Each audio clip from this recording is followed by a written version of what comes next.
Assalamu alaikum, bienvenue dans votre émission Les musulmans s'interrogent. C'est avec plaisir aujourd'hui que je recevrai Nader Alami, auteur, coach, sexologue ainsi qu'historien. Nader Alami, salam alaikum. Wa alaykum salam wa rahmatullah. Alors aujourd'hui nous allons parler d'un grand projet car la communauté a beaucoup de mal, enfin nombreux sont les célibataires dans notre communauté qui ont du mal à se marier, à trouver un prétendant ou une prétendante. Alors vous apportez des solutions avec Célibérez-vous. Pouvez-vous présenter vos actions?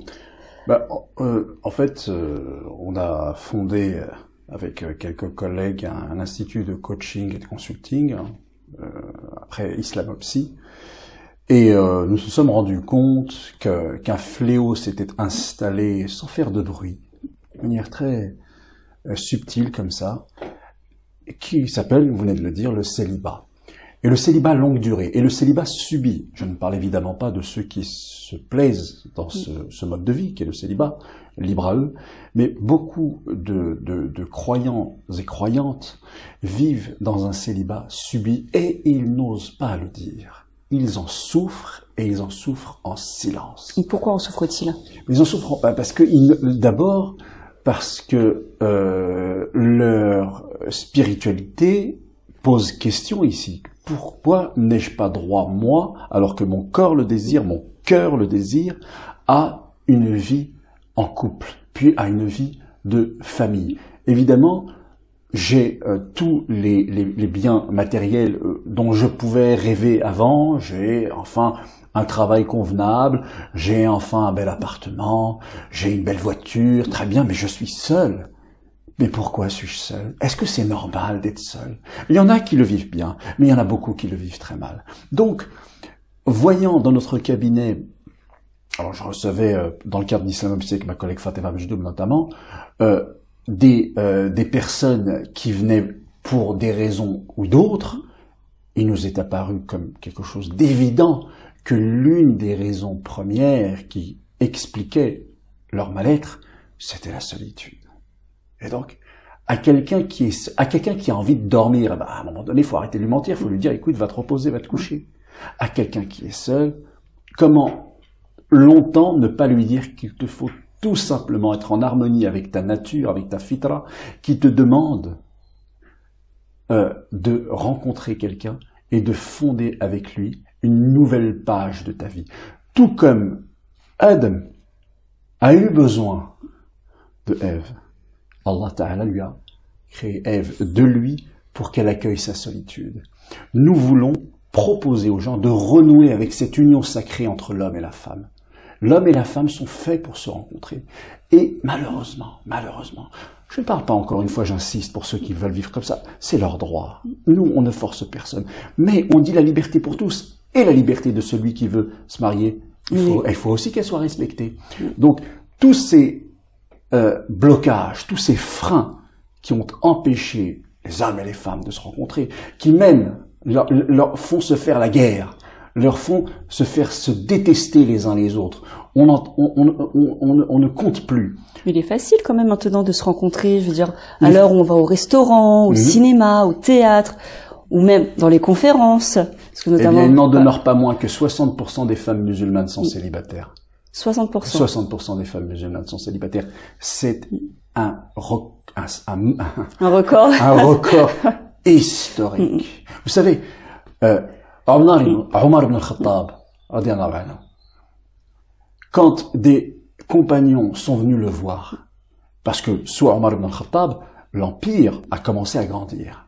Et il y a un compagnon notamment qui voyait d'un très bon œil pourquoi n'épouserais-je pas une byzantine, elle lui plaisait. Et il est allé voir Omar et Omar lui a déconseillé de le faire. Il a dit tu ne le feras pas. Et pourquoi? Il y a Omar, est-ce haram, est-ce interdit par la religion? Omar lui a dit non, ce n'est pas interdit. Mais si vous n'épousez pas les Médinoises, vous les compagnons, vous les modèles, qui le fera? Qui épousera les Médinoises?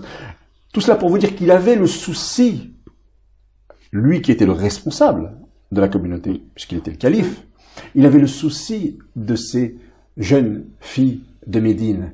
Donc il faut avoir ce sens de la responsabilité. Ne pas laisser souffrir en silence des hommes et des femmes qui ne demandent qu'une chose, la plus naturelle qui soit, vivre en couple. Et quelle réponse apportez-vous du coup à ces personnes? Alors, à célibérez-vous, donc est né justement célibérez-vous, hein, libérez-vous de ce célibat qui vous emprisonne, puisque vous ne le désirez pas. Eh bien, on est parti d'un constat très simple. D'abord en se posant des questions. Parce que c'est vrai, vous l'avez dit.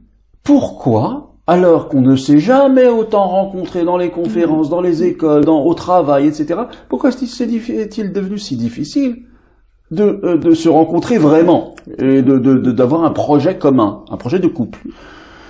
Eh bien, nous avons très vite vu que il y a comme une espèce de bandeau qui vient couvrir les yeux des gens.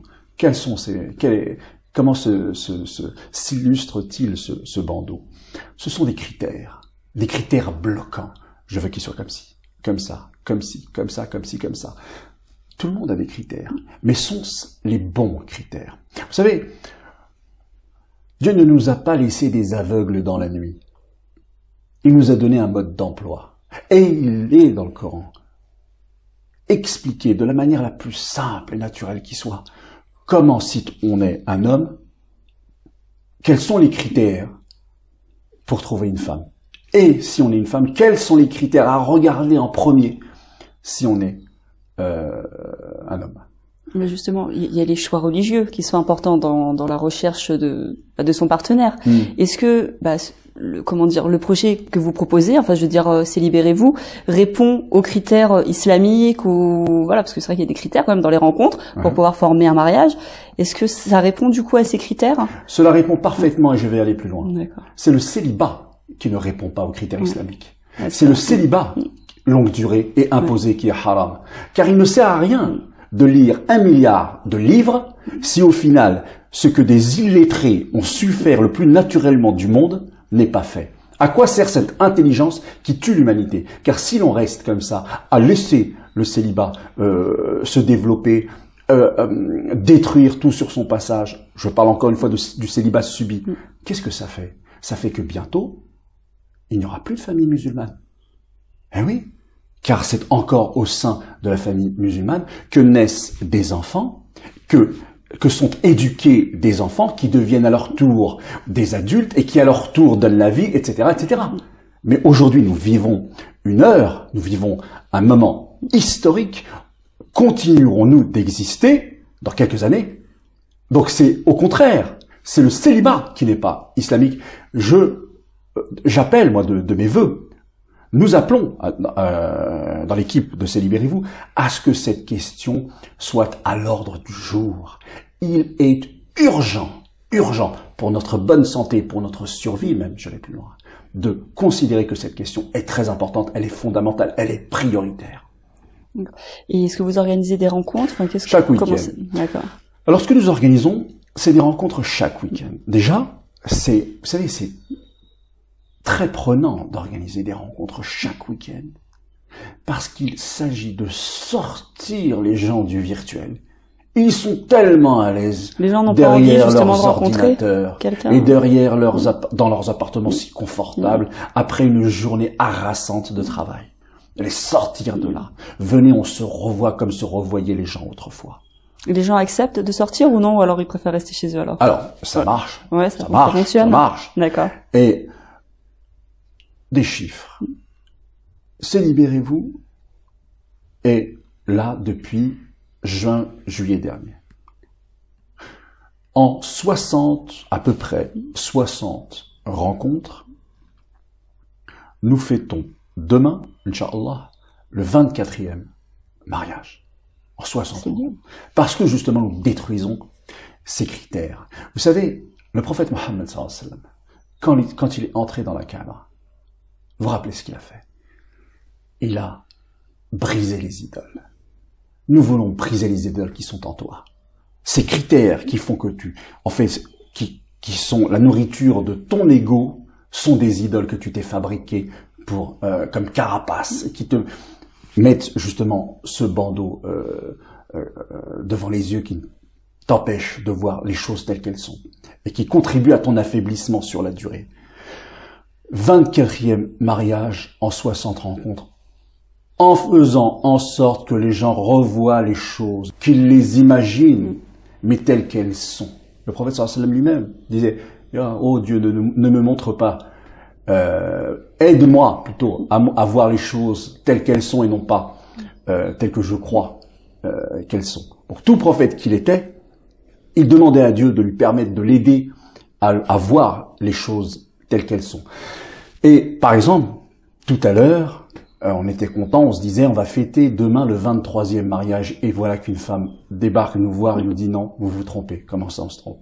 Je me suis marié hier. Demain vous fêterez le 24e mariage. Alhamdulillah. Et est-ce que vous aidez justement, vu que en votre qualité de coach et aussi d'autres personnes de votre équipe, vous coachez aussi ces personnes? Oui. D'accord. Alors on a plusieurs formules. Ouais. Vous savez, il y a des gens il leur suffit juste un déclic. Eh ben, ce déclic, vous allez nous en parler tout de suite après cette courte pause, Nader. D'accord. On va marquer une courte pause. Chers amis, je vous donne rendez-vous tout de suite après cette pause afin de savoir le déclic et comment justement trouver l'amour. Est-ce que c'est Libérez-vous répondra à votre recherche. À tout à l'heure. Merci.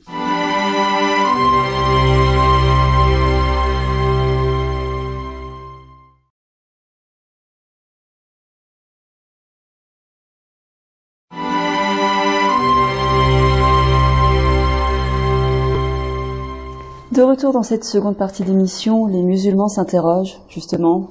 Nous nous interrogeons sur le célibat, le mariage, qui est un fléau dans notre communauté. Nous n'avons plus à nous marier. Et nous étions en train de voir avec Nader Alami, qui est historien, coach, sexologue, comment trouver son prochain, quels sont les critères. Alors Nader, justement, tout à l'heure dans cette première partie, nous parlions des critères. Ouais. Ce qui nous freinait, les freins justement à vouloir sauter le pas. Bah, c'est se fabriquer des critères. Il y existe de vrais critères, n'est-ce pas? Et il y en a qu'on se fabrique. Parce qu'ils sont les résultats de notre environnement, de l'éducation que nous avons pu avoir, qui vient de nos parents, ou qui vient de la télévision, de l'école, etc. Qui fabriquent aussi des critères, mais qui souvent sont des critères bloquants. Les véritables critères sont dans le Coran. Les bases, les vrais critères, par exemple, un homme doit une femme plutôt, je vais commencer par la femme. La femme, je lui conseille plutôt de chercher un homme qui soit digne de confiance et qui ait le sens des responsabilités. D'abord. Ensuite, qu'il lui plaise parce qu'il est charmant, etc., etc. Tout cela est d'abord le bienvenu, et évidemment le bienvenu, pardon. Mais que ferait-elle d'un homme charmant s'il n'a pas le sens des responsabilités? Que ferait-elle de lui s'il n'est pas digne de confiance? C'est quelqu'un qui, au premier problème, participera au problème plutôt que de participer à trouver la solution. L'homme doit être protecteur. Absolument. Pour protéger sa famille. Elle doit avoir le sens des responsabilités. C'est un critère essentiel.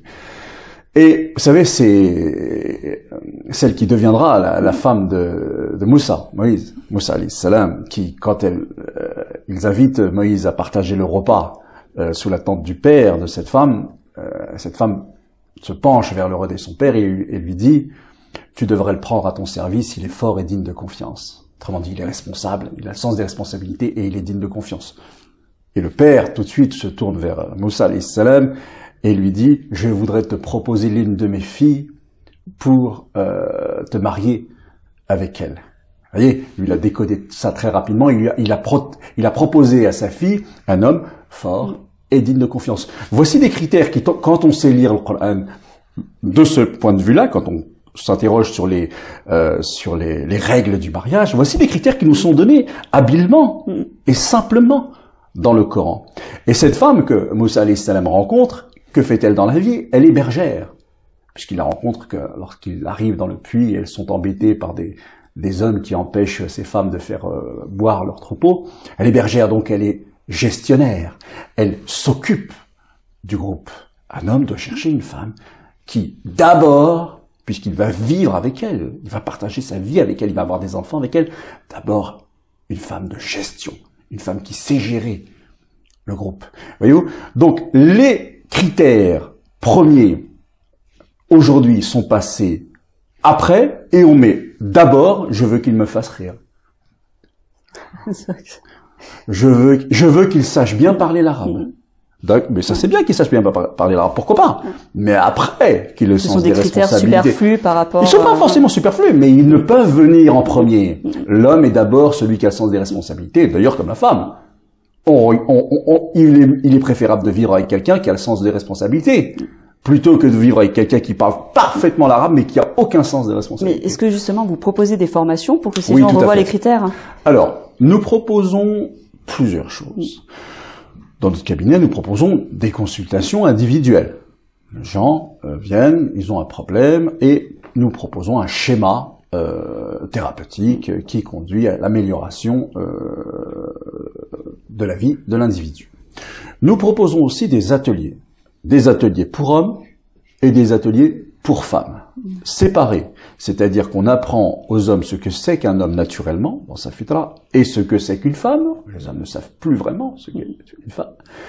Et pareil de l'autre côté. Les femmes pensent savoir, mais ne savent pas toujours ce qu'est un homme. Et on retrouve souvent cela, c'est-à-dire que les gens ne sont même pas prêts au mariage. Tant et si mal qu'il n'y a pas seulement la question du célibat, mais il y a aussi la question d'innombrables divorces qui résultent de mariages sans qu'on sache réellement qui est l'autre. Donc nous leur apprenons, à travers diverses thématiques, qu'est-ce qu'un homme, qu'est-ce qu'une femme, qu'est-ce qu'un homme aujourd'hui, qu'est-ce qu'une femme aujourd'hui. Mais est-ce que les hommes, justement, les hommes et les femmes n'ont pas peur maintenant de s'engager? Parce que c'est vrai que souvent il y a une question récurrente, enfin, c'est pas une question récurrente, mais il y a un point sur le fait que, un homme ne veut pas se marier avec une femme. Ah non, elle a fait trop d'études, moi, elle va me dire trop de choses, ça va être difficile pour moi. Trop de mots. Voilà, je veux dire, elle a fait trop d'études, alors non, ça me correspond pas. Ou alors, justement, un homme, ah non, alors celui-là n'a pas fait assez d'études, ou, est-ce que, justement, il n'y a pas un problème de société, enfin? Mais bien sûr que si. Nous sommes, vous voyez, dans l'exemple que vous donnez, on est dans les critères superflus qu'on se fabrique, que la société nous a aidés à nous fabriquer, qu'on a accepté, qu'on a validé. Ce sont devenus des critères prioritaires. Mais moi, je te dis que non. Il y a bien mieux, bien plus important à chercher chez l'autre, qui va et te faire découvrir toi-même, qui va te faire, comment dirais-je, développer ton moi à toi, quand tu cherches les vrais critères de sélection. Et tant mieux tout cela, tant mieux pour ceux et celles qui sont dans la vérité, parce que ça leur fait des concurrents en moins. Regardons les résultats, les chiffres parlent d'eux-mêmes. Je vous disais que 60% sont dans le célibat. Qu'est-ce à dire? Les gens qui sont dans la véritable nécessité de trouver un époux ou une épouse le font. Ça veut dire donc qu'en réalité, on ne veut pas. Alors ça nous renvoie à une autre question. Est-ce que le mariage aujourd'hui est attractif? Vous voyez? Beaucoup de gens, en réalité, parce qu'il faut l'entendre ça aussi, sinon ils courraient vers le mariage. Ils iraient, on n'aurait pas besoin de le leur dire. S'ils n'y vont pas, si même ils le fuient, il faut l'entendre et il faut essayer de comprendre pourquoi et de proposer des solutions. Comment rendre le mariage attractif? Alors, avez-vous des clés pour le rendre si attractif, justement, ce mariage? Oui, d'abord, il faut arrêter d'en faire quelque chose de sacré. Vous voyez? Ce n'est pas sacré. C'est un contrat entre deux personnes. J'avais une petite question, parce que c'est vrai que souvent dans la communauté, on entend « Non, mais moi, je veux une muqabala, je veux qu'il y ait un tuteur. » Alors, est-ce que là, voilà, vous sortez un petit peu justement des sentiers battus. Comment est-ce perçu par certaines personnes de la communauté? En fait, il faut comprendre que les individus sont différents. Effectivement, pour des personnes, c'est suffisant. Ça marche. Quand c'est suffisant et que ça marche, il faut pas casser, il faut laisser. Il faut plutôt travailler ce qui ne marche pas. Vous voyez, on laisse ce qui marche, on ne touche surtout pas à ce qui marche. C'est pas la peine de rendre des choses plus compliquées. Et ce qui ne marche pas, on essaie de comprendre pourquoi. La question de la muqabala. Il faut comprendre que dans toute l'histoire de l'humanité,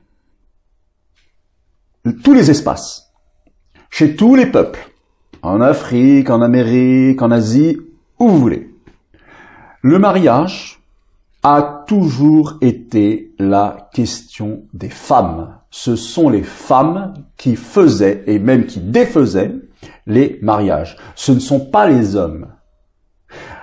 Comment vous expliquer ça? Tiens, quand Khadija, radiallahu anha, n'est plus, elle meurt, que le prophète sallallahu alayhi wa sallam se retrouve célibataire, c'est une femme qui vient le voir et qui lui propose de se remarier. Voyez?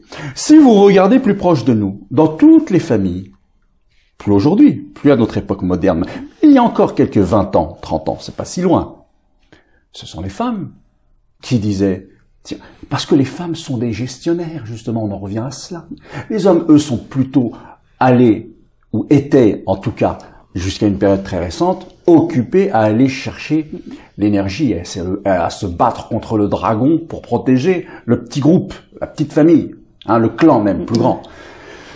Donc ce sont les femmes qui s'occupaient du mariage. Quand les femmes, on les a davantage, comment dirais-je, amenées à ne plus s'en occuper, il n'y a plus eu de mariage. Et justement, enfin, alors les femmes sont des missionnaires? Vous savez, beaucoup d'anthropologues, d'historiens, ont bien compris que la base de la tradition, l'école, les gardiennes du temple, si je puis dire, ce sont les mamans. Ce sont les mamans.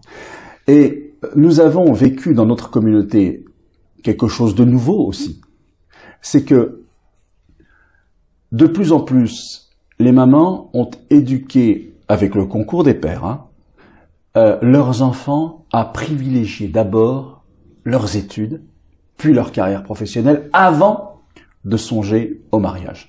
Ce qui fait que cela a repoussé et repoussé et repoussé encore le mariage. Voyez-vous? Le problème, c'est que quand on s'installe dans ce célibat, parfois, on se dit, bah, finalement, ça marche. Finalement, ça marche. Et ça marche tellement que j'ai du mal, ensuite, à faire des compromis avec quelqu'un. Parce que le mariage est un contrat. Et dans un contrat, il y a forcément des compromis. Un peu plus de ci, un peu moins de ça.